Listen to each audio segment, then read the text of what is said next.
Assalamu alaikum. This is Nazmul Haq, Assistant Professor of English.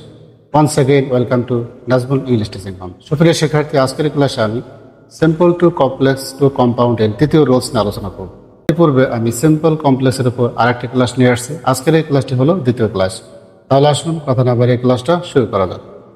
আজকের এই ক্লাসে আমি সিম্পল টু কমপ্লেক্স টু কম্পাউন্ডে to oblique in order to দিয়ে কিভাবে to oblique in order to যুক্ত সিম্পল সেন্টেন্সকে কিভাবে কমপ্লেক্স করবেন সে বিষয়টি নিয়ে আমি আলোচনা করব।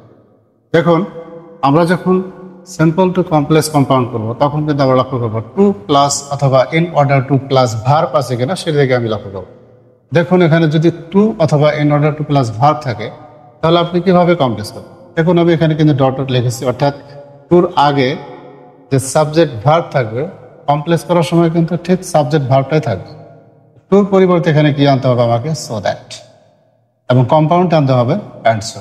এটা কিন্তু আপনাকে প্রথমে শনাক্ত করতে হবে যে এভাবে simple to complex to compound করতে হয়। তারপর টুর পরে যখন আপনি সো দ্যাট আনবেন তারপর সাবজেক্ট আনতে হবে, সাবজেক্ট অনুসারে এবং পরবর্তী ভার্ব অনুসারে আপনাকে ক্যান অথবা কুড, তারপর ভার্বের বেস ফর্ম থেকে বাকি অংশ লিখতে হবে। কম্পাউন্ডে কিন্তু তাই, দেখুন অ্যান্ড সো, তারপর subject can could plus verb. এটা হলো রুলস। এবার আমরা এক্সাম্পল আলোচনা করব। দেখুন, এখানে আমি একটা এক্সাম্পল লিখছি সিম্পলের, the boy worked hard to succeed in life. এখানে দেখুন আমরা প্রথমে শনাক্ত করবো এখানে কি রয়েছে, টু রয়েছে।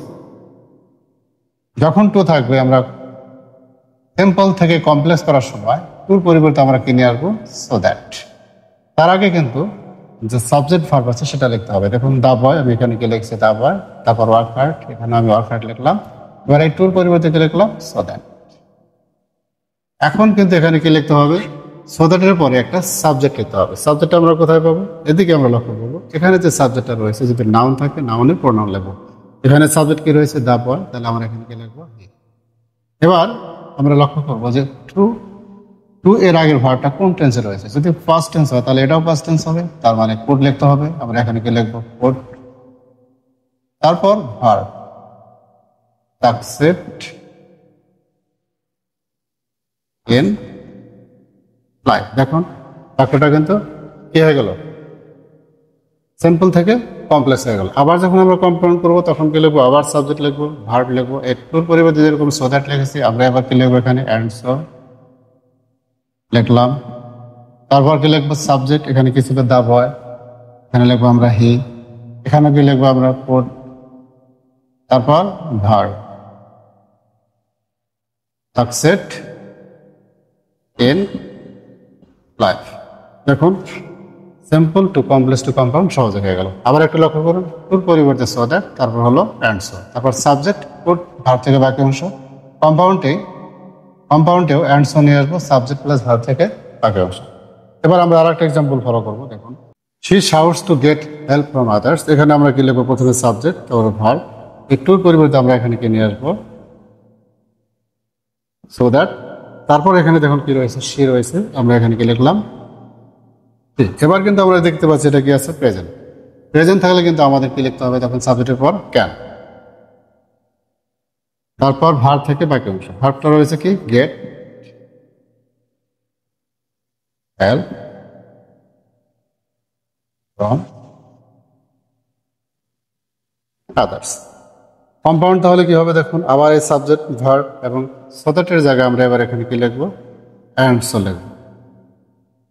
তারপর সাবজেক্ট লিখতে হবে। দেখুন, সূত্রের মধ্যে আমরা কি লিখছি, সাবজেক্ট, তাহলে এখানে কি লিখতে হবে, সাবজেক্ট শি রয়েছে, এখানে কি লিখবো, শি। তারপর ক্যান, আমরা ক্যান কেন লিখবো, কারণ অ্যান্সার পরে সাবজেক্ট, সাবজেক্টের পরে ক্যান অথবা কুড। কেন আমরা ক্যান ব্যবহার করলাম, কারণ এখানে কি রয়েছে, প্রেজেন্ট, অর্থাৎ এর আগে যদি প্রেজেন্ট হয় তাহলে ক্যান লিখতে হবে, ফার্স্ট হলে কুড লিখতে হবে। ক্যান ভার্ব থেকে বাকি অংশ, can get help from others.